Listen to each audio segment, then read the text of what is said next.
하느님을 모시는 권능 있는 자들아, 영광과 권능을 주님께 돌려드리고 또 돌려드려라. 그 이름에 어울리는 영광을 주님께 돌려드려라. 거룩한 옷을 입고 주님 앞에 꿇어 엎드려라. 아멘.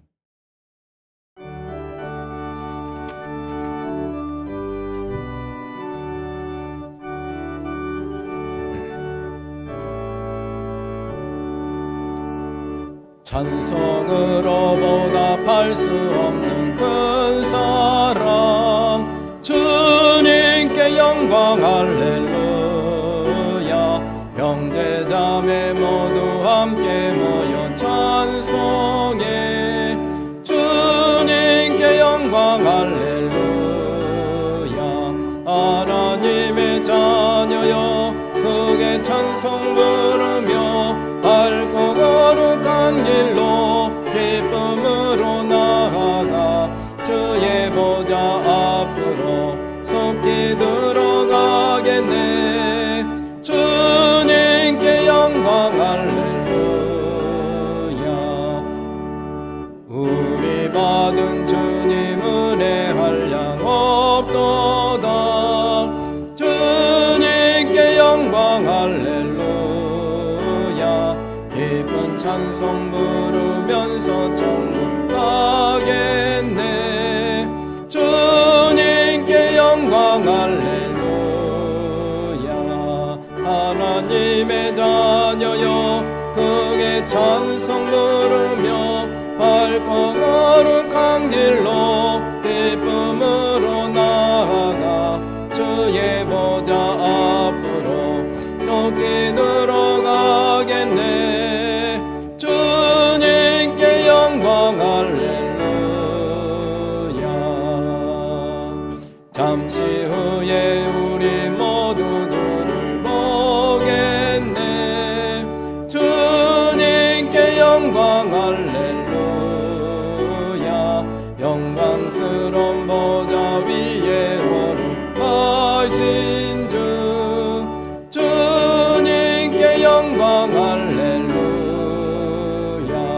하나님의 자녀여 크게 찬송 부르며 밝고 거룩한 길로 기쁨으로 나아가 그의 보좌 앞으로 속히 들어가겠네. 주님께 영광 할렐루야.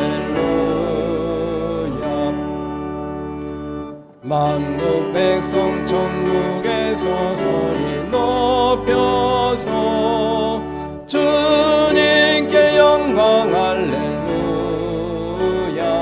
영원토록 주의 공로 찬양하겠네. 주님께 영광 할렐루야.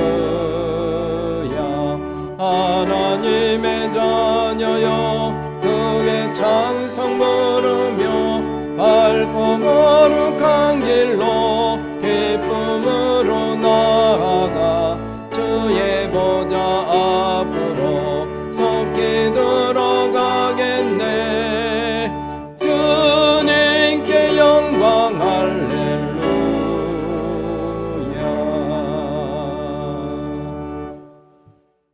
나를 사랑하시는 주님, 주님은 나를 건지시는 분, 나의 찬양을 받으실 주님, 내가 고통 가운데서 주님께 부르짖었더니 주님께서 나를 움켜잡으시고 원수들이 내게 덤벼들었으나 아멘. 전능하사 천지를 만드신 하나님 아버지를 내가 믿사오며 그 외아들 우리 주 예수 그리스도를 믿사오니 이는 성령으로 잉태하사 동정녀 마리아에게 나시고 본디오 빌라도에게 고난을 받으사 십자가에 못 박혀 죽으시고 장사한 지 사흘 만에 죽은 자 가운데서 다시 살아나시며 하늘에 오르사 전능하신 하나님 우편에 앉아 계시다. 저리로서 산 자와 죽은 자를 심판하러 오시리라. 성령을 믿사오며 거룩한 공예와 성도가 서로 교통하는 것과 죄를 사하여 주시는 것과 몸이 다시 사는 것과 영원히 사는 것을 믿사옵나이다. 아멘. 성부 성자와 성령 영원히 영광 받으옵소서.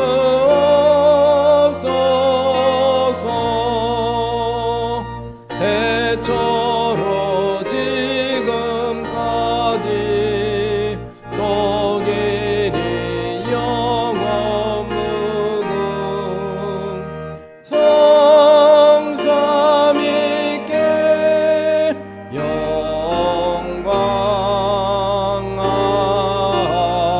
아멘.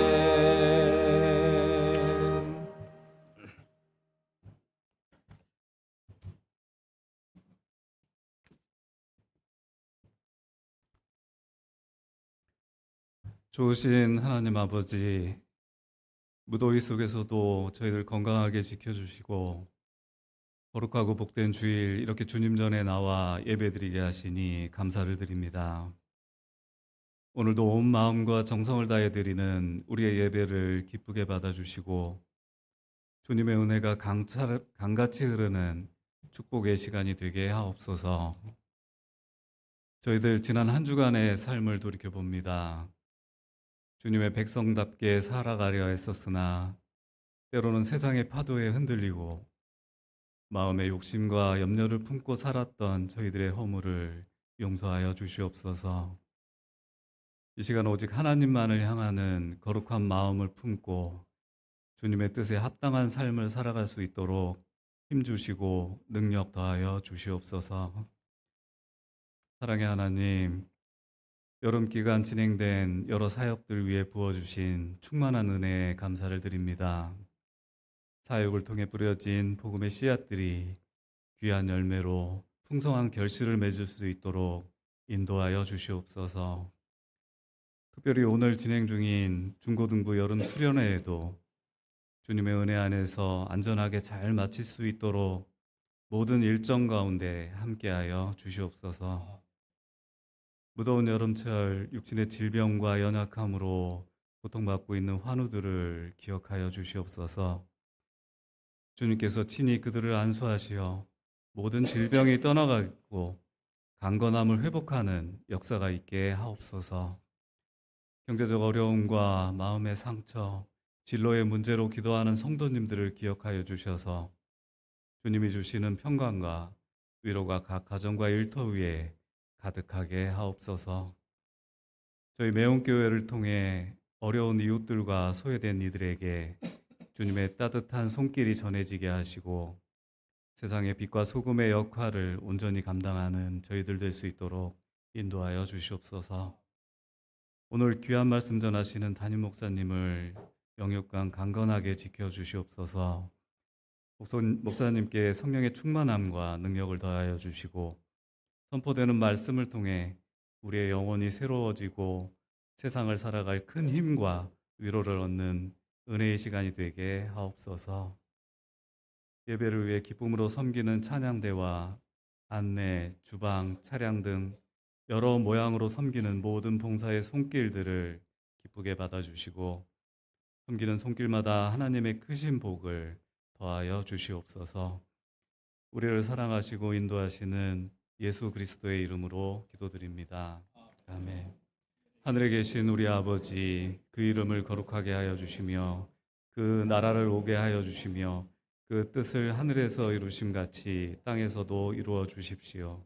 오늘 우리에게 필요한 양식을 내려주시고 우리가 우리에게 죄 지은 사람을 용서해 준 것 같이 우리의 죄를 용서하여 주시고 우리를 시험에 들지 않게 하시고 악에서 구하여 주십시오. 나라와 권세와 영광은 영원히 아버지의 것입니다. 아멘.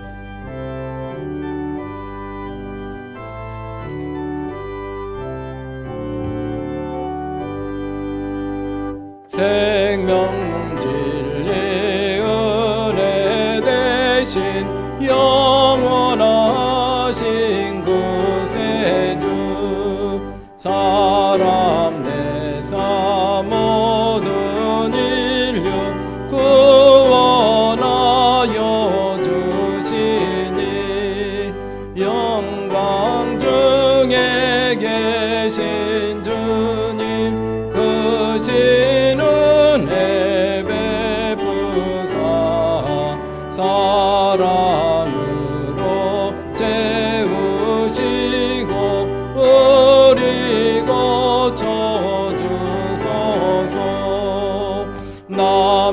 남성이며 사신 주님 우리들도 복받고 이웃 사랑 나누면서 살아가게 하소서 온 세상의 금은 모아 모두 주의 것이니 책임 맡은 일꾼으로 충성하게 하소서 사랑의 주 평화의 주 우리 중에 오셔서 모든 싸움 다 그치고 하나 되게 하소서 지난 날의 어둠과 환란풍 빠지나고 영계 사랑 밝은 장래 이루어지게 하소서 행진하는 주의 무리 빈부기 전 없으니 한 마음으로 봉사하고 같은 주님 모시네 우리에게 하나 되라 음부하신 주시여 주의 뜻이 이 땅 위에 이루어지게 하소서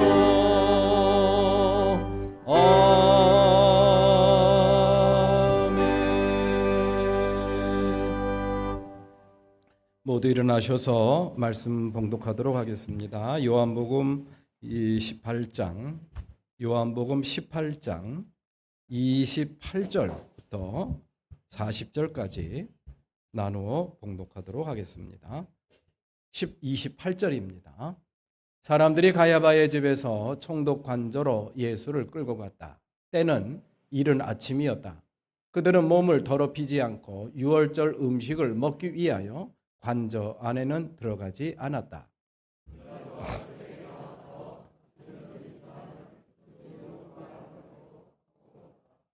그들이 빌라도에게 대답하였다. 이 사람이 악한 일을 하는 사람이 아니라면 우리가 총독님께 넘기지 않았을 것입니다.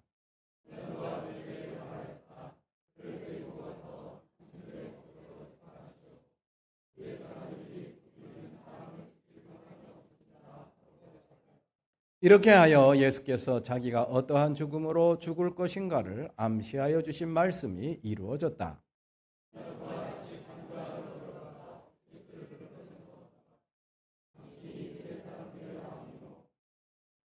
예수께서 대답하셨다. 당신이 하는 그 말은 당신의 생각에서 나온 말이요 그렇지 않으면 나에 관하여 다른 사람들이 말하여 준 것이요.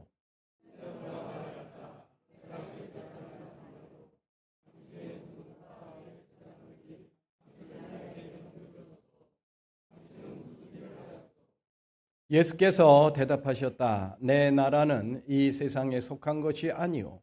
나의 나라가 세상에 속한 것이라면 나의 부하들이 싸워서 나를 유대 사람들의 손에 넘어가지 않게 하였을 것이요.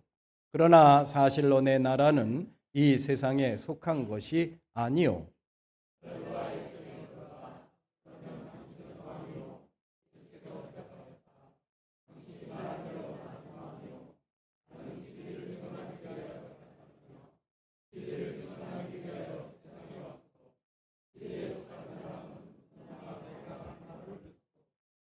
빌라도가 예수께 진리가 무엇이요? 하고 물었다.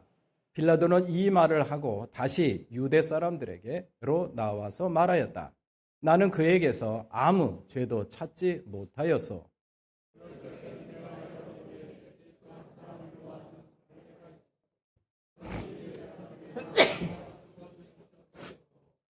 다 같이 그들은 다시 큰 소리로 그 사람이 아니요 바라바를 놓아주시오 하고 외쳤다.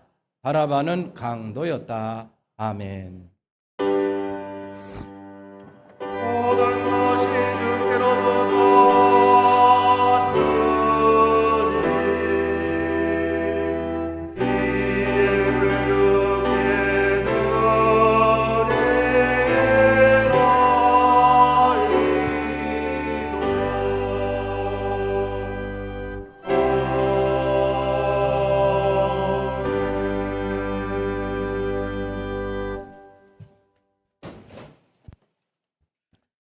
금주 묵상 말씀입니다. 빌라도가 예수께 진리가 무엇이요? 하고 물었다. 요한복음 18장 38절 말씀을 적어드렸습니다. 비운의 삶을 살다 간 빌라도의 인생의 삶의 변곡점을 이루는 그러한 순간이 바로 이 순간이 아니었나라는 생각을 해보게 됩니다. 깊이 묵상할 수 있기를 바랍니다. 오늘 오후 예배는 수원 독립운동의 길 걷기를 합니다. 조국의 독립을 위해 희생하신 수원의 독립운동가 7분의 발자취를 더듬어보는 시간을 갖도록 하겠습니다. 우리는 이 수원에 살면서도 수원에서 독립운동이 어떻게 이루어졌고 또 어떤 분들이 했는가 잘 알지를 못합니다. 근데 한번 이번에 이렇게 공부해 볼 수 있는 시간이 되었으면 좋겠습니다. 소요 시간은 약 1시간 30분 정도 걸리고요. 모임 장소는 오후 2시 3일 공고 카페에서 모이도록 하겠습니다. 교회에서는 교회 차량이 1시 30분에 출발하도록 하겠습니다. 강사는 3일 공고 교장을 지내셨던 김동수 선생님이 잘 안내해 주시겠습니다. 오늘 비 예보가 있는데요. 큰 비가 아닌 것 같아요. 1mm에서 2mm 정도니까 그냥 내리다 말다 하는 비가 될 것 같으니까 우산만 준비하시면은 큰 불편은 없지 않을까 그런 생각이 듭니다. 많은 참여 부탁드리겠습니다. 다음 주 오후 예배는 생생 토크 시간을 갖도록 하겠습니다. 신앙 공동체를 위해서 오여선교회 중식 봉사해 주십니다. 그리고 중식에 드실 떡은 이영애 권사님께서 제공해 주셨습니다. 중고등부 여름 수련회가 지금 진행 중에 있습니다. 오늘부터 내일까지 교회와 그리고 가평에서 수련회가 이루어지는데요. 학생들과 또 교사들을 위해서 여러분들 기도해 주시기를 부탁을 드립니다. 영통지방의 여성교회 연합회 개사회를 미리 공지합니다. 미리 공지하는 이유는 평일날 개사회가 이루어지기 때문입니다. 9월 1일 화요일입니다. 화요일 태장교회와 무량계 수목원에서 개사회가 모이게 되는데요. 미리미리 시간을 잘 내놓으셔서 참여해 주시기를 바랍니다. 다음 시간에는 구체적으로 시간 공지까지 하도록 하겠습니다. 교우 소식입니다. 심을석 권사님께서 지난 8월 9일 세상을 떠나셨습니다. 삼가 조의를 표하고 우리 유족들에게 주님의 위로를 빕니다. 이시자 권사님께서 심장 시술을 하시고 따님 집에서 지금 회복 중이신데요. 전화 통화는 가능합니다만은 아무튼 잘 회복될 수 있도록 기도 많이 해주시기를 바랍니다. 오늘 우리 심을석 권사님 유족들이 우리 교우 여러분들이 이렇게 잘 도와주셔서 장례 잘 마치고 또 잘 치르게 되었다라는 그런 뜻에서 오늘 이렇게 유족들이 모두 참여해 주셨는데요. 우리 잠깐 일어나 주실까요? 우리 유족들, 심을석 권사님 유족들, 왜요? 반갑습니다. 우리 유족들 위로와 격려의 박수, 그리고 또 우리 유족들, 우리 교우들한테 어머니 장례 잘 모실 수 있도록 도우시고 협조해 주셔서 고맙다는 뜻으로 인사할 때 위로와 격려의 박수 보내주시면 고맙겠습니다. 자, 감사의 인사드리겠습니다. 네, 앉으셔도 되겠습니다. 고맙습니다. 그리고 우리 양여진 권사님 큰따님이 오신다고 지난주부터 예고를 하셨는데 굉장히 기대를 했습니다. 우리 큰따님 베트남에 살고 있는데 이렇게 어머니를 위해서 이렇게 방문해 주셨습니다. 감사합니다. 환영의 박수 부탁드립니다.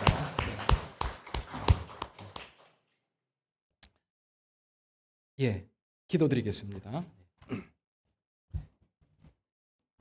자비로우시고 은혜가 풍성하신 하나님 아버지 감사합니다. 지난 한 주간도 은혜 가운데 저희들을 지켜주시고 오늘도 거룩하고 복된 주님의 날 저희들 주님 전에 불러주시어 예배드리게 해주시니 감사를 드립니다. 이 한 시간 마음과 뜻과 정성을 한데 모아 하느님이 기뻐하시는 온전한 예배 드릴 수 있도록 저희들의 마음을 만져주시옵소서. 마음을 모을 수 있도록 주장해 주시기를 간절히 원합니다. 이 한 시간도 살아계시고 역사하시는 주님의 그러한 위로하심과 격려하심이 저희들 심령 속에 임하기를 소망합니다. 연약한 육신, 병든 육신, 주님의 피 묻은 손으로 안수하여 주시고 치료해 주시는 그런 치유의 손길도 경험하게 하옵소서. 이 한 시간 사랑하는 어머니 또 할머니를 먼저 보내고 또 마음 아파하는 사랑하는 유족들 마음속에도 우리 주님께서 임하셔서 위로해 주시고 격려해 주시고 어머니의 그 위대한 신앙의 유산을 잘 물려받아 이 땅에서 믿음으로 잘 살아가겠노라 마음에 다짐할 수 있도록 하나님 사랑하는 유족들의 마음을 만져주시기를 소망합니다. 이 한 시간도 준비한 예물을 드립니다. 하나님, 이 나의 예물이 하나님의 나라와 영광을 위해서 소중하게 사용되게 하시고 예물을 드린 손길마다 우리 하나님 기억해 주시고 어여삐 여겨 주시고 그 손길마다 주님 축복해 주셔서 무엇을 심든지 60배, 100배 결실을 맺을 수 있는 생명의 손길로 축복의 손길로 주님 함께 하옵소서. 모든 말씀 예수님의 이름으로 기도드립니다. 아멘.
예, 감사합니다. 무더위를 확 날려버릴 만큼 우리의 마음을 시원하게 하는 아름다운 찬양입니다. 은혜 많이 받았습니다. 예, 오늘도 이렇게 주님을 마주하며 예배하는 우리 교우 여러분들 주님의 이름으로 환영하고 축복합니다. 이럴 때는 아멘 하셔도 됩니다. 예.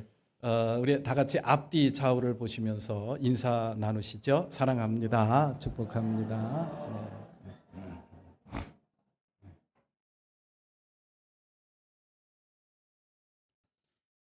여러분들 스위스 가보셨습니까? 저는 가봤습니다. 10년 전에. 뭐 처음부터 계획해서 간 건 아니고 우연하게 기회가 주어졌어요. 미국에 공부하느라고 몇 번 왔다 갔다 하다 보니까 이 비행기 마일리지가 쌓여가지고 그거 몇 년 지나면 없어지잖아요. 그거 쌓였는데 8만 정도가 쌓였어요. 8만 정도 쌓이다 보니까 그게 미국이나 유럽 왕복 비행기 항공권이 나온대요. 와, 그래가지고 잘 됐다. 그래가지고 또 마일리지를 사용하려면 비수기 때만 사용됩니다. 성수기 때는 안 돼요. 비수기 때 이렇게 쭉 체크를 해보니까 11월 첫 주에 딱 시간이 나요. 그래서 4박 5일 일정으로 스위스를 다녀왔습니다. 배낭을 메고. 스위스를 가고 싶었던 이유 중에 하나가 세계에서 제일 잘 사는 나라가 스위스인데 이 사람들은 도대체 어떻게 사나? 뭘 먹고 사나? 하찮은 그런 것들도 궁금한 거예요. 이 보도블록은 또 어떻게 생겼을까? 그리고 공원은 또 어떻게 생겼을까? 물론 사진으로 검색을 하면 됩니다만은 직접 눈으로 확인을 해보고 싶더라고요. 거기는 막 군인들이 바깥에 나올 때도 총을 들고 막 나온다는데 정말 총을 들고 버스를 타고 지하철을 타나 이런 것도 궁금하고 다 봤습니다. 그런 거 다 봤는데 가면서 사람들이 그래요. 스위스에 가면 두 군데를 꼭 가보래요. 개인적으로 융프라우라는 산을 꼭 가라 그래요. 거기는 1년 내내 눈이 쌓여 있는 유럽에서 제일 높은 산입니다.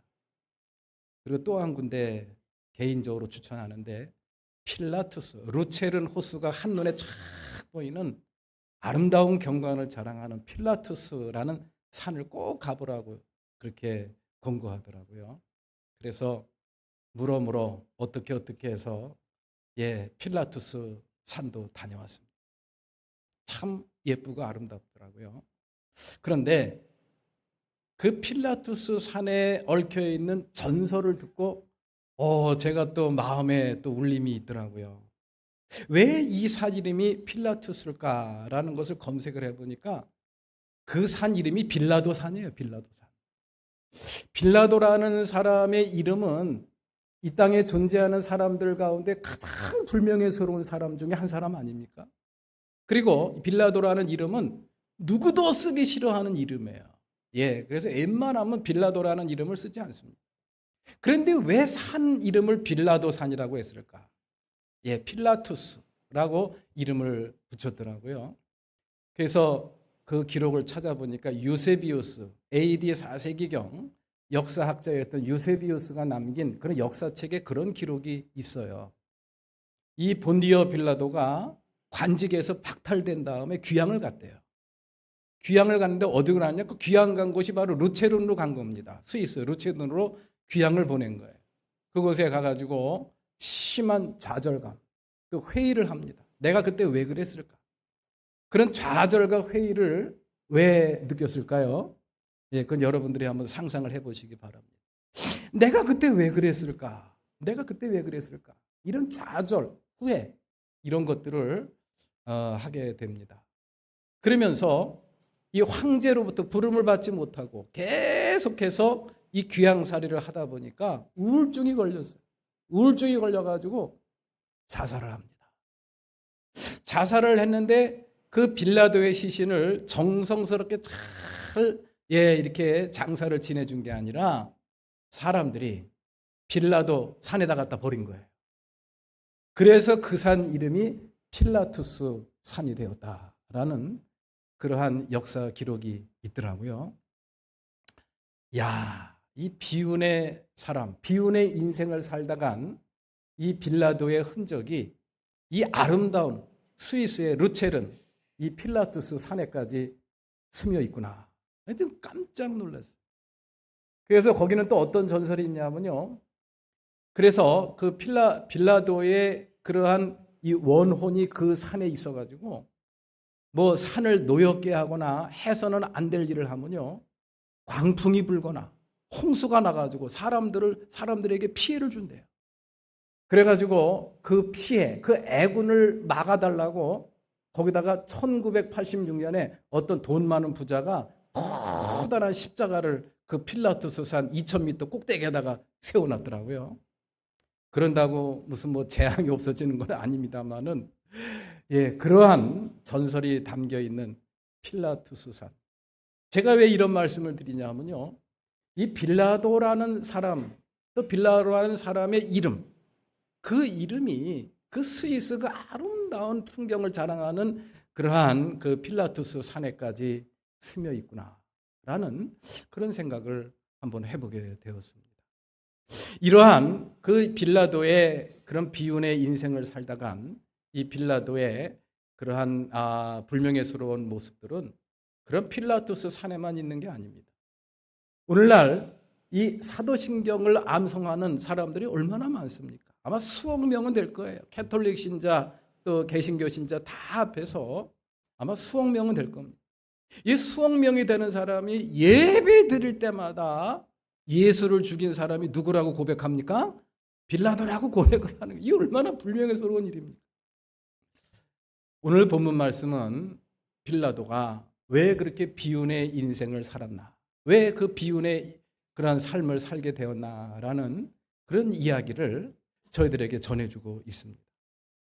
오늘 본문 말씀에 보면요, 이 본디오 빌라도라는 사람이 그렇게 천하에 못된 그러한 아주 흉악한 사람이라고는 우리가 볼 수 없는 그런 부분들이 군데군데 있어요. 예수님과 신문을 하는 그런 과정을 오늘 본문 말씀은 저희들에게 전해주고 있는데요. 예수님과 신문하는 과정을 가만히 우리가 읽어보면은 빌라도는 예수를 죽일 생각이 있었을까요? 없었을까요? 죽일 생각이 없었어요. 그리고 예수에 대해서 굉장히 호감을 갖고 있었어요. 이 사람 괜찮은 사람이네. 그런 호감을 갖고 있었습니다.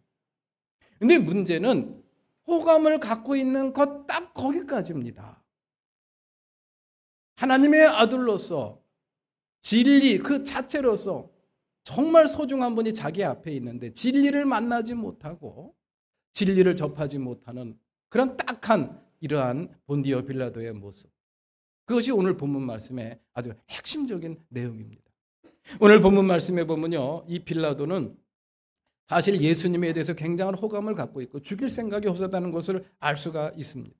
31절 말씀에 보면은 이 바리새인들 그리고 제사장들에게 예수를 신문하면서 제일 먼저 했던 말이 바로 31절 말씀이 이렇게 나와요. 그를 데리고 가서 당신들의 법대로 재판하시오. 여기서 말하는 그는 누굽니까? 예수님이죠. 이 예수는 내가 재판할 사람이 아니다. 보아하니 너희들이 그렇게 미워할 만큼 그렇게 너희들이 죽일 만큼 그런 죄인이 아니다. 그러니까 너희들 법으로 너희들이 잘못한 것이 있으면은 너희들의 법으로 너희들이 알아서 재판해라. 이렇게 보내려고 그랬어요. 그랬더니 그 제사장들이 뭐라 그랬습니까? 그 사람을 우리가 재판해서 죽일 수는 없습니다. 그러니까 죽이려고 작정을 한 거죠, 예수를. 그래서 그 사람을 사형 선고를 내려달라라는 요청을 아예 노골적으로 요청하는 그러한 모습을 볼 수가 있습니다. 그런데 이 빌라도는 그럴 마음이 없었어요. 그리고 또 38절 말씀에 보면은 신문을 다 마친 다음에 제사장들에게 뭐라고 이야기하느냐? 나는 그에게서 아무 죄도 찾지 못하였어. 죄인이 아니라는 그런 이야기. 근데 나에게 왜 데려왔냐라는 그런 이야기입니다. 그런데도 끊임없이 외치고 폭동을 일으키고 소요를 일으킬 만큼 난리 법석을 치니까 이제 빌라도가 한 가지 제안을 하죠. 6월절에는 사형 당할 사람 한 사람을 살려주는 그런 관례가 있다. 그러니 그거를 너희가 택하라. 그러면서 그 앞에 누구를 대우냐? 바라바를 보여주죠. 바라바는 천하의 못된 강도예요. 못된 짓만 하면서 살았던 사람, 바라바입니다. 그리고 예수님을 딱 놔두고 이 둘 중에 한 사람을 살려줄 수 있는데 누구를 살려주면 좋겠느냐? 아마도 이 빌라도는 예수를 살려주라고 아마 그렇게 기대를 했을 거예요. 근데 누구를 살려주라 그랬어요? 바라바를 살려주라. 예수에 대한 아주 극단적인 그러한 질투와 미움이 제사장들 가운데 다 스며 있었구나라는 것을 우리는 알 수가 있죠. 어쨌든 그래서 본디오 빌라도는 예수를 십자가 처형에 내리게 판결을 하는 그러한 모습이 바로 오늘 본문 말씀의 내용입니다. 자, 오늘 본문 말씀의 내용을만으로 본다고 한다면은 그렇게 빌라도가 그렇게 참 불명예스러운 그러한 이름을 남기고 정말 저주받은 그러한 이름과 저주받은 인생을 살 만한 사람은 아닌 것 같다라는 그런 아쉬움이 남아요. 요즘에 정말 그런 정도의 죄를 지은 사람들이 얼마나 많습니까? 그런데 이 빌라도는 왜 그렇게 비운의 삶을 살고 오늘날까지도 또 앞으로도 계속해서 예수를 죽인 사람이 빌라도라는 그런 신앙 고백을 들으며 그렇게 불명예스러운 인생을 살게 되었느냐는 그런 이야기, 이름을 남기게 되었느냐는 그런 이야기. 이걸 우리가 오늘 본문 말씀을 읽는 이유가 아닌가라는 그런 생각이 들어요. 왜 그랬을까? 왜 이 빌라도는 뭐 때문에 그렇게 비운의 삶을 또 불명예스러운 이름을 대대후손에 남기게 되었느냐라는 그런 이야기입니다. 오늘 본문 말씀의 내용을 보면은 바로 진리 때문입니다. 무엇 때문이라고요? 진리. 그래요. 이 비운의 삶을 살고 불명예스러운 이름을 남길 수밖에 없었던 이 빌라도가 그렇게 비운의 인생을 살고 불명예스러운 이름을 남게 된 결정적인 이유를 찾으라고 한다면은 다른 게 아니에요. 진리입니다. 진리에 대한 무관심, 진리를 거부하는 그러한 마음. 이것 때문에 이 빌라도가 그러한 참 불명예스러운 이름을 오늘날까지도 남기게 된 것이 아닐까라는 그런 생각이 듭니다. 오늘 본문 말씀에 보면은 이 예수를 신문하는 과정에서 예수에게 질문을 하는 그런 장면이 나와요. 질문을 하는 장면이 나오는데 그 질문이 바로 뭐냐? 진리가 뭐냐라는 그런 질문이에요. 오늘 본문 말씀 38절 말씀을 봅니다. 다 같이 시작. 빌라도가 예수께 진리가 무엇이요? 하고 물었다. 그렇습니다. 이 질문은 아주 매우 중요한 질문입니다. 우리 사랑하는 교우 여러분들도 매 순간 이러한 질문을 할 줄 알아야 됩니다. 진리가 무엇이냐? 이 예수의 행색을 가만히 보니 아무 죄도 짓지 않았어요. 그럼에도 불구하고 스스로 죽으려고 죽음의 자리로 스스로 들어온 것과 같은 이런 예수님의 모습을 보면서 그게 궁금한 거예요. 이 사람 왜 그러지? 도망갈 수도 있는데, 살 수도 있는데, 죽지 않아도 되는데 왜 죽으려고 왜 작정한 사람처럼 내 앞에 서 있지? 이상한 거예요. 그러다 보면서 예수의 정체를 알게 됩니다. 나는 진리를 증언하러 온 사람이요. 내가 죽는 이유도 진리 때문에 죽는다는 그런 이야기. 그러니까 이 빌라도가 딱 그걸 캐치하고 물어본 거예요. 진리가 무엇이요? 그런데요, 중요한 것은 진리가 무엇냐고 묻기만 하고 예수님의 답변을 듣질 않았어요. 예수님의 답변을 어떻게 했다고요? 듣질 않은 거예요. 여러분들 말씀을 가만히 아주 유심히 아주 세밀하게 한번 살펴보시기를 바랍니다. 예수에게 진리가 무엇이요? 라고 질문만 했지 들으려고 하지를 않는 거예요. 궁금하긴 한데 들으려고 하질 않습니다. 귀를 막아버린 거예요. 마음의 문을 닫아버린 겁니다. 오늘 본문 말씀의 핵심이 바로 이 부분이 아닌가라는 그런 생각을 우리가 할 수가 있습니다. 그렇습니다. 이 진리가 무엇이냐라는 그러한 질문 뒤에 예수님께서 거기에 대해서 답변을 하시고 거기에 대해서 가르침을 주셨을 때 그것을 들을 수 있었다고 한다면은 아마도 빌라도의 운명과 빌라도의 인생은 바뀌었을 겁니다. 아마도 바뀌었을 거예요. 그런데 진리가 무엇이요? 하고 질문만 하고 어떻게 했다 그랬어요? 어떻게 했다 그랬어요? 돌아서 갔다 그랬어요. 돌아서 갔다 그랬습니다. 예, 우리 사랑하는 교우 여러분들, 이 진리가 무엇인가? 이 진리 때문에 결국은 이 빌라도가 이렇게 비운의 인생을 살게 되었구나라는 것을 우리가 함께 마음에 새기면서 진리가 무엇인가를 우리가 이 한 시간 잠시나마 함께 생각을 해봤으면 좋겠어요. 자, 보통 진리라고 한다면 세 가지 영역에서 우리가 찾아볼 수가 있습니다. 제일 먼저 철학, 그리고 두 번째로는 과학, 그리고 세 번째로는 종교에서 우리가 그 진리를 규정하는 것을 우리가 찾아볼 수가 있습니다. 과학에서 진리는 무엇입니까? 과학에서 진리는 뭐죠? 예, 관찰과 실험을 통해서 증명된 그러한 원리와 이론이에요.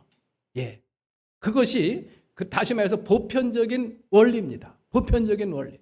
관찰과 또 이 실험을 통해서 증명이 된 거예요. 그래서 하나의 보편적인 원리로 딱 자리를 잡을 때 그걸 과학에서는 진리라고 이야기하는 거예요. 그럼 철학에서 진리라는 것은 무엇이냐? 예, 객관적인 사실이 현실과 일치할 때 그것을 진리라고 우리가 정의를 내릴 수가 있습니다. 그러면 종교에서는 어떤 것을 진리라고 하느냐? 상황과 시대를 초월하여 변하지 않는 근본적인 사실이나 이치, 이것을 갖다가 진리라고 이야기를 하죠. 자, 그러면은 우리 사랑하는 교회 여러분들이 진리를 알고 진리를 깨닫기 위해서 어떻게 해야 돼요? 4대 종교를 다 섭렵을 해야 됩니다. 불교도 알아야 되고 이슬람교도 알아야 되고 유교도 알아야 되고 공자 맹자 선생님도 알아야 되고 노자 도덕경도 알아야 되고 그리고 또 어떻게 돼요? 산속에 들어가서 굴 속에 들어가서 백일기도도 해야 되고 명상도 해야 되고 또 유명한 학교에 가가지고 공부도 많이 하고 박사학위도 따고 그래야 우리가 진리를 아는 것일까? 이 세상에 그렇게 해서 진리를 깨달을 수 있는 사람은 없습니다. 그런 사람은 없어요. 그래서 우리 예수님께서는 그런 진리에 대해서 아주 명쾌하게 인간이라고 한다면 누구나 이 땅에 태어나서 반드시 알아야 될 삶의 궁극적인 원리, 그 원리를 우리 주님께서는 자신의 삶을 통해서 명쾌하게 보여주셨어요. 4대 종교를 섭렵할 필요도 없고 그리고 철학 공부를 할 필요도 없고 그리고 또 뭐 과학적인 어떤 검증이나 어떤 실험 절차를 굳이 거치지 않아도 진리를 알고 진리에 접근할 수 있는 그런 하나의 기회를 만들어 주셨다라는 그런 이야기. 그것이 바로 요한복음 14장 6절 말씀에 기록이 되어 있습니다. 한번 다 같이 봉독해 보시죠. 시작. 길이요 진리요 생명이다. 나를 거치지 않고서는 아무도 아버지께로 갈 사람이 없다. 아멘. 예수님께서 나는 진리다 라고 명쾌하게 가르쳐 주셨어요. 그렇습니다. 적어도 성서에서 가르쳐 주고 있는 진리는요. 4대 종교를 섭렵하거나 과학적인 실험과 검증, 논증 절차를 거칠 필요가 없는 그런 아주 핵심적인 내용을 예수님께서 가르쳐 주셨어요. 그렇습니다. 예수 믿으면 됩니다. 예수님이 진리라고 말씀해 주셨어요. 예수님이 내 마음속에 오신 것을 내가 믿고 매 순간 바라보면서 살아가는 그런 삶의 태도. 이것이 바로 그 진리에 속한 사람의 모습이고 진리 가운데 사는 사람의 모습인 줄로 믿습니다. 자, 그러면은 예수님이 진리라고 하신 그 말씀은 또 우리에게 어떤 의미가 있는 걸까? 이제 이걸 또 우리가 한번 생각을 해볼 필요가 있어요. 예수님이 나는 진리라고 한 거, 이게 도대체 무슨 뜻일까? 예수님이 진리라고 하는데 예수님이 진리다라고 고백하면 그걸로 끝나는 건가? 그건 또 아니잖아요. 진리를 알아야 되는데, 깨달아야 되는데, 그것이 우리의 삶 속에서 체화되어야 되는데, 예수님이 진리라는 게 무슨 뜻이냐는 그런 이야기예요. 그래서 저는 오늘 본문 말씀에서 그 내용을, 그것을 마음에 품고 한번 깊이 이 말씀 한 구절 한 구절을 찾게 되더라고요. 예수님이 가르쳐 주신 진리라는 게 도대체 뭔가? 나는 진리라고 했는데 예수님이 가르쳐 주신, 예수님이 암시하고 있는 그런 진리라는 게 무슨 의미인가? 오늘 본문 말씀에서 두 구절을 찾게 되었습니다. 오늘 두 구절은 바로 36절과 37절 말씀입니다. 36절과 37절 다 같이 한번 봉독합니다. 시작. 내 나라는 이 세상에 속한 것이 아니요 진리에 속한 사람은 누구나 내가 하는 말을 듣소. 이 두 구절이 마음에 확 와 닿아요. 이 빌라도가 예수님을 신문하는 과정에서 예수님께서 분명히 당신의 정체를 밝혔어요. 나는 진리를 증언하러 온 사람이다 라고 정체를 밝혔습니다.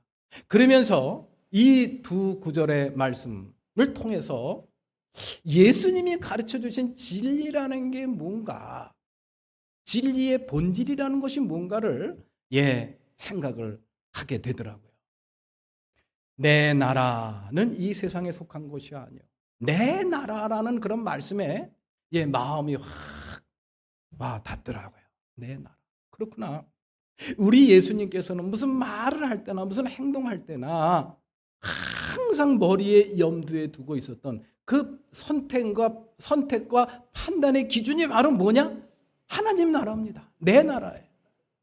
예수님께서는 지금 이 땅에 발을 딛고 이 세상에 살고 있지만 그가 항상 바라보고 선택하고 의지하고 믿었던 것은 어떤 나라예요? 이 세상이 아니라 하나님 나라입니다. 그것이 내가 속한 나라라는 그런 이야기. 예수님은 이 세상에 살고 있었지만 항상 하나님의 나라, 그 나라에 속한 그러한 정체성을 갖고 살았던 분이 바로 예수님이었구나.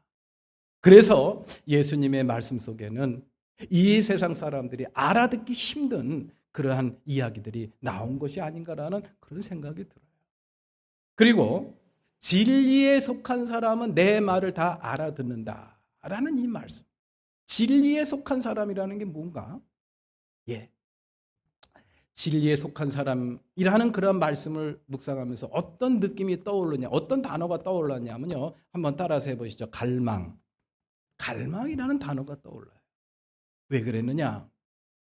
진리에 속한 사람이라는 그러한 것들은요, 여러분들의 인식작용이에요. 믿음의 작용이라는 그런 이야기.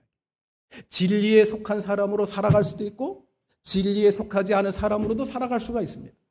그건 저와 여러분들의 의지의 문제예요. 저와 여러분들 삶 속에 진리에 속한 사람처럼 행동할 때가 있고 또 살다 보면 진리에 속하지 않은 사람처럼 내 뜻과 내 마음대로 살아가는 때가 얼마나 많습니까? 그렇구나. 진리에 속한 사람, 이 구절이 우리에게 주는 의미라는 것은 갈망이거든요. 내 마음속에 항상 진리에 속한 사람으로 내가 살아가야 되겠다라는 간절한 열망, 그것을 품고 살아갔던 그러한 예수님, 이것이 바로 진리의 모습이었구나. 그러면서 내린 결론이 있어요. 진리라는 것은 어디에 딱 정해진 어떤 틀이 아니라, 어떤 정해진 틀이 아니라 세상과 궁극적인 존재를 바라보는 우리들의 삶의 태도와 자세 속에 담겨 있다라는 그러한 결론이 내려지더라고요. 조금 이해하기가 조금 어려워도 어쩔 수가 없습니다. 그렇구나. 진리라는 것은 어디에 뭐 또 이렇게 딱 정해진 틀이 있고 정해진 어떤 원칙이 있는 것이 아니라 그냥 이 세상과 또 궁극적인 존재를 마주하면서 살아가는 삶의 태도와 자세 속에 담겨 있구나라는 그런 깨달음이 와요. 그래서 내가 결론 내린 것이 맞는가, 이걸 누구한테 물어봐야 되는데 누구한테 물어봅니까? AI한테 물어봐세요. AI가 엄청 똑똑합니다. 성경책에는 그런 거 물어볼 수가 없잖아요. AI한테 물어봐서 내가 이 말씀을 읽다가 이러한 결론을 내가 깨닫게 됐다. 너는 어떻게 생각하느냐? 답이 뭐라고 나왔게요? 엄청난 통찰력이십니다. 그러면서 박수는 없었어요. 엄청난 통찰력이십니다. 이거 칭찬을 하더라고요.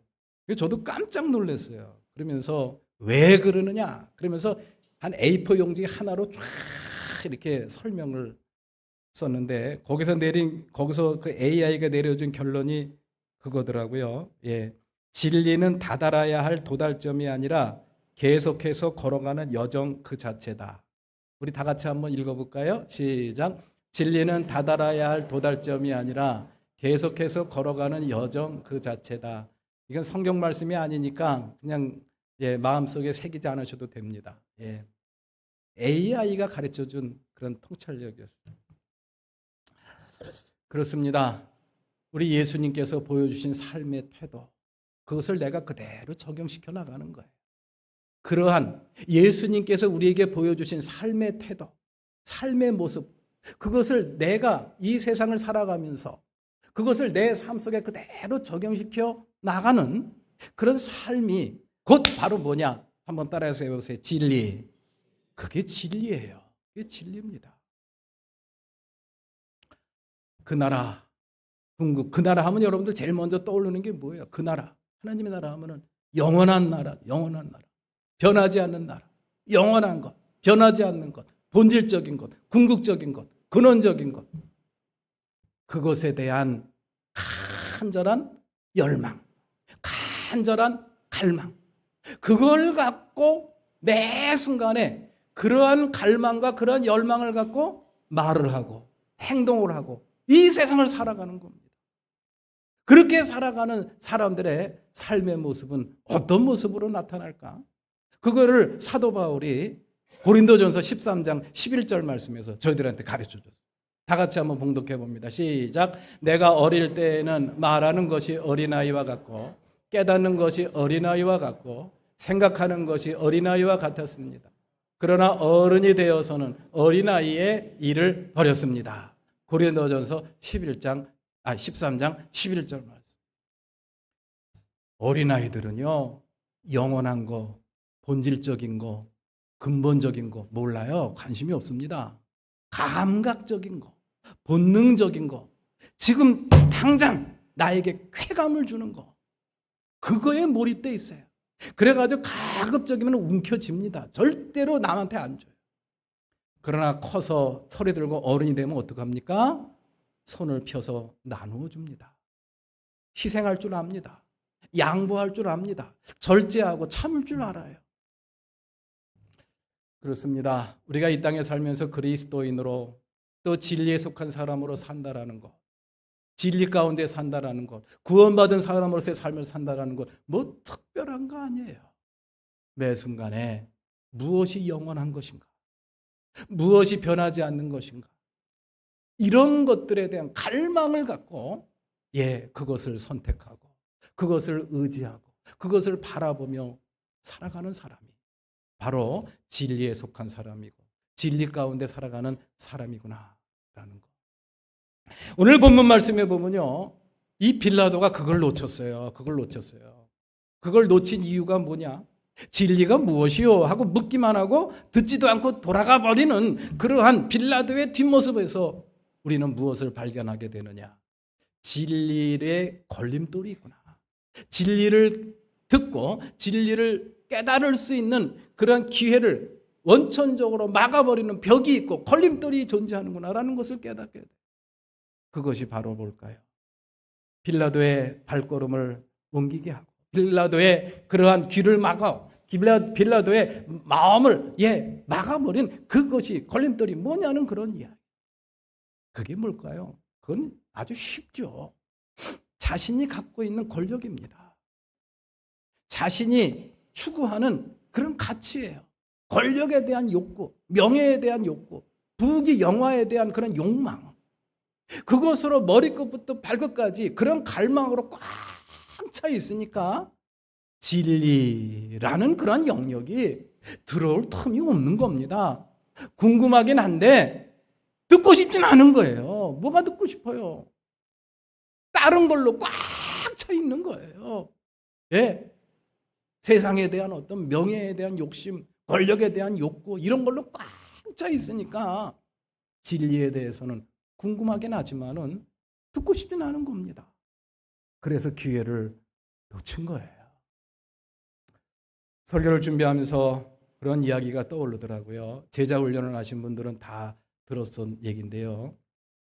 어떤 소년이 어머니 아버지가 사준 노란 고무신, 여기 노란 고무신 신어보신 분 계시죠? 노란 고무신을 사줘가지고 그걸 신나가지고 이제 그것을 신고 개울가에 가서 고기를 잡으면서 노는데, 신발이 그냥 벗겨져 가지고 그냥 개울물로 떠내려가는 거예요. 이거 큰일 났다 그래가지고 그냥 그 신발을 찾으려고 뒤도 안 돌아보고 그냥 막 찾아. 근데 나중에는 둥둥 떠내려가던 것이 그냥 물에 푹 가라앉아가지고 도대체 어디로 떠내려가는지도 모르는 거예요. 그러니까 여기저기 헤매고 막 사방을 뒤지면서 그 신발을 찾으려고 개울 끝에까지 갔는데, 아이고 세상에, 신발도 못 찾고 또 무엇도 잊어버렸어요? 집도 잊어버린 거예요. 집이 어디지? 내가 여기가 지금 어디지? 요즘 같으면 뭐 그런 거 특별히 걱정할 필요는 없겠습니다만은 옛날에는 그런 일들이 있었나 봐요. 그래가지고 고아원에서 자라나게 됐대요. 고아원에서 자라나가지고 수십 년 동안 부모님과 떨어져서 고아원에서 자라다가 이제 부모님을 나중에 만났는데, 부모님은 분명히 맞는데 엄마 아버지 같지가 않더라는 그런 이야기예요. 왜 그럴까요? 그 공백 기간이 메워지지가 않는 거예요. 대여섯 살 때 헤어진 그 어머니 아버지, 이제 수십 년이 지나서 만났는데 엄마 아버지가 분명히 맞는데 내 엄마 아버지 같이 보이지가 않는다는 그런 이야기. 같이 살았으면 참 좋겠는데 마음은 그런데 막상 같이 살려고 하니까 내키지가 않더라는 그런 이야기. 인생을 통째로 잃어버린 것이죠. 무엇 때문에? 신발 때문에. 진짜 있던 실화인지 아니면 그냥 지어낸 이야기인지는 전 잘 모르겠습니다만은, 그것이 우리에게 주는 아주 소중한 교훈은 우리가 마음에 잘 간직했으면 좋겠어요. 빌라도도 한번 생각해 보십시오. 빌라도가 쫓아갔던 신발이 뭡니까? 그 세상에 썩어질 것들이에요. 그 썩어질 것들, 그 권력, 그 명예, 겉으로 보기에는 아주 근사하고 좋죠. 그러나 결국은 그거 다 변하고 썩어질 것들이에요. 갈리굴라 황제의 눈에 그냥 놔버리니까는 권력 한순간에 잊어버리지 않습니까? 그리고 그냥 스위스로 귀향을 가지 않습니까? 다 물거품 안개와 같은 것들이에요. 많은 부귀와 영화, 그것도 나이 들고 병들면 다 소용이 없습니다.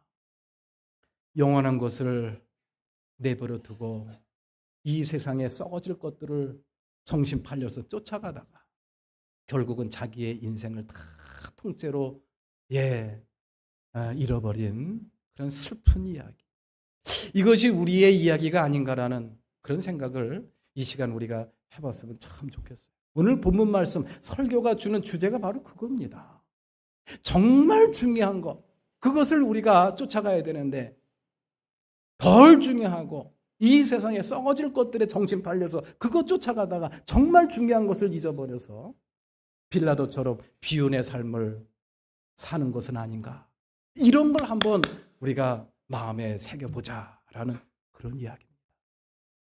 이제 말씀을 마치겠습니다. 우리 사랑하는 교우 여러분들, 우리가 이 땅에 살면서 정말 비본질적이고 영원하지 않고 썩어질 그러한 것들을 쫓아가며 순간의 쾌락을 즐기기에는, 또 그런 것들을 선택하며 살기에는 우리에게 주어진 시간이 너무 짧습니다. 길지가 않다라는 그런 이야기. 언제 우리의 인생이 막바지에 올지 모른다라는 그런 이야기. 그러니 믿음으로 사는 믿음으로 사는 사람들은 이걸 알아야 됩니다. 단 하루를 살더라도, 단 한순간을 살더라도 본질적인 것을 추구하고 영원한 것을 추구하고 예수님께서 보여주신 그 나라에 속한 사람으로서 그거에 대한 갈망을 마음속에 품고 진리 가운데 살아가시는, 또 진리를 선택하며 살아가는 저와 여러분들의 삶이 되시기를 주님의 이름으로 축원합니다. 오늘 예수를 신문하는 빌라도의 모습 속에서 그런 가르침과 교훈을 우리가 깨달았으면 참 좋겠어요. 다 같이 일어나서 찬양하시겠습니다.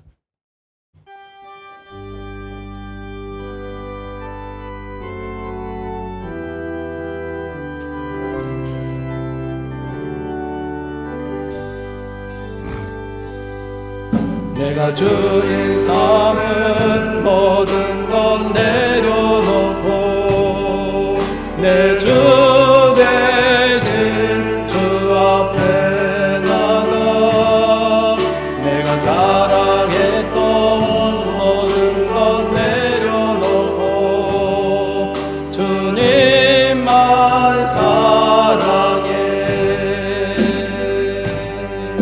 내가 주인 삼은 모든 것 내려놓고 내 주 대신 주 앞에 나가 내가 사랑했던 모든 것 내려놓고 주님만 사랑해.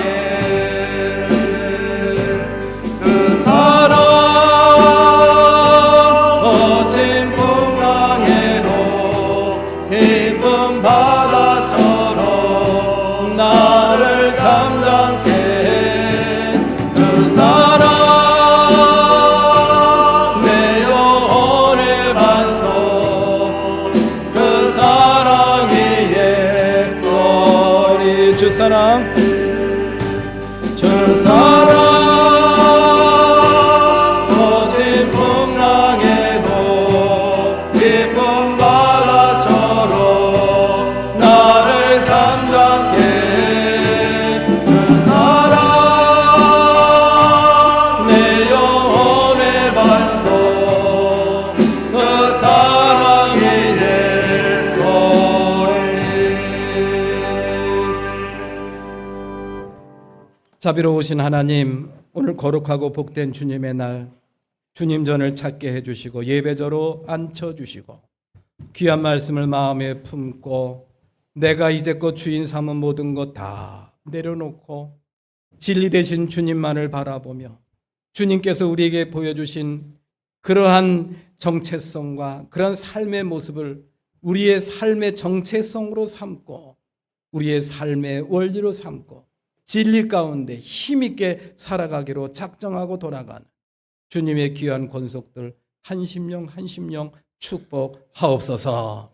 그래서 빌라도처럼 비운의 삶을 사는 것이 아니라 단 한순간을 살더라도 아름답게 복되게 구원받은 백성답게 살아가게 하옵소서. 이제는 우리 주 예수 그리스도의 은혜와 하나님 아버지의 크신 사랑, 성령님의 감화 감동 역사 내주하시고 오늘 주님을 마주하며 온전한 예배로 영광 돌리고 마음에 거룩하고 복된 다짐과 결심을 품고 힘있게 세상을 향해 나아가 주님의 귀한 권속들 머리 위에 저들의 가정 위에 저들의 기업과 직장 위에 학업 위에 지금부터 영원토록 함께 하시옵기만을 간절히 축원하옵나이다. 아멘.